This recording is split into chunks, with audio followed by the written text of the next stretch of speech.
السلام علیکم۔ حکایت شخصادی میں سے مردان خدا کی عاجزی۔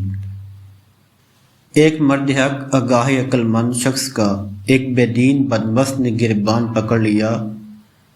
نیک آدمی نے بدماش کی سختی برداشت کر لی مگر جوابی کارروائی نہ کی۔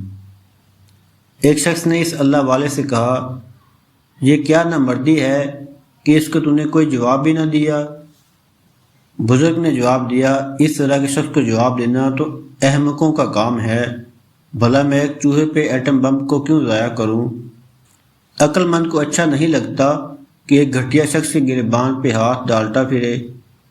ہنرمند آدمی کا یہی طرز زندگی ہے، ظلم سہتا ہے اور مہربانی کرتا رہتا ہے۔ اقتصادی رحمہ کی اس حکایت سے میں سبق حاصل ہوتا ہے، اللہ کے نیک بندے ہمیشہ تحمل اور بردباری کا مظاہرہ کرتے ہیں، یعنی گالیاں دیتا ہے کوئی تو دوا دیتے ہیں، دشمن آ جائے تو چادر بھی بچھا دیتے ہیں۔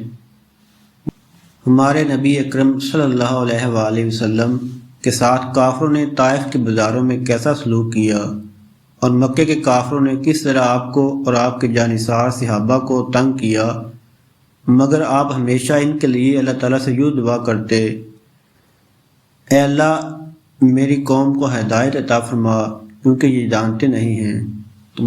تمام نئے والے دوستوں کی گزارش ہے چینل کو سبسکرائب کریں اور بیل آئیکن کو ضرور پریس کریں۔ شکریہ۔